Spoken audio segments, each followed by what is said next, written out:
with that, I think it leads me right to acknowledging that tonight we're here because the streams in this watershed, some have enormous amounts of water, some would say, and some have very low critical flows during some times of the year.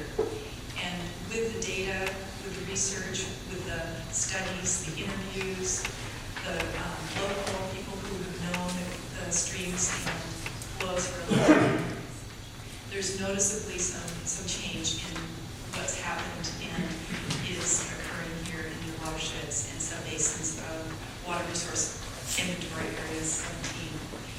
And with that challenge has come a whole lot of work that I referenced before, with people coming to the table to talk about watershed planning, and recently in these last years to look at how to set some sort of in-stream flow requirement that would protect streams for fish, wildlife, and water quality. And as that work has been going on, I know the Department of Ecology has been working, trying to lead that in a way that makes sense for this community. And it's not because rulemaking is something that people naturally step up and say, oh, let's go write more rules. It's really driven because there's a state law, several of them, I think Tom's going to mention that, that require actually hold ecology accountable for developing in-stream flow rules. I think there's 24, 25, I might have that wrong, watersheds throughout the state that have in-stream flow rules set. Some very recent, some are a few years old. I think this past year, the Walla Walla and the Wenatchee, and the year before that, the Skagit, and I think another one or two that I'm missing, have been put into place.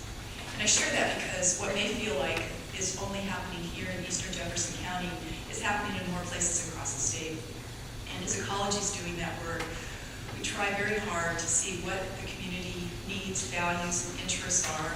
Talk to folks who know because they live here, they understand the dynamics of the watershed, as well as working with the scientists and the people who understand things about fish and wildlife. Some of our partners at the Department of Fish and Wildlife, the USGS Service, and others. The work that we're about to share with you tonight in this meeting, some of you have heard about it in the last few weeks. Our team has been coming up, I think over the last 4 or 5 weeks, meeting with the Watershed Planning Unit, meeting with the city, the county, the PUDs, some individuals who we know have had a strong interest in how the revised proposal will look, running through the concepts of where we're at. And I'm pleased that there's been a response that this new revised proposal is more in line and more in track with what people have ever seen before. And I'm really glad to share that because no matter what, I don't think a single in-stream flow rule could be written that every person in this room would find that it would be something that you could embrace.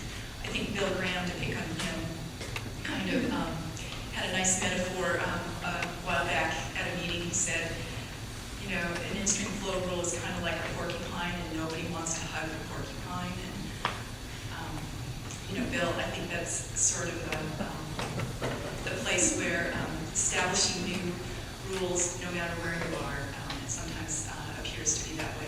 But with our proposal, I think a couple of examples of how we've heard and how we've made changes. In the past, we've heard that people want to have the ability to collect rainwater off their roofs, and you'll hear from Ann more details about that.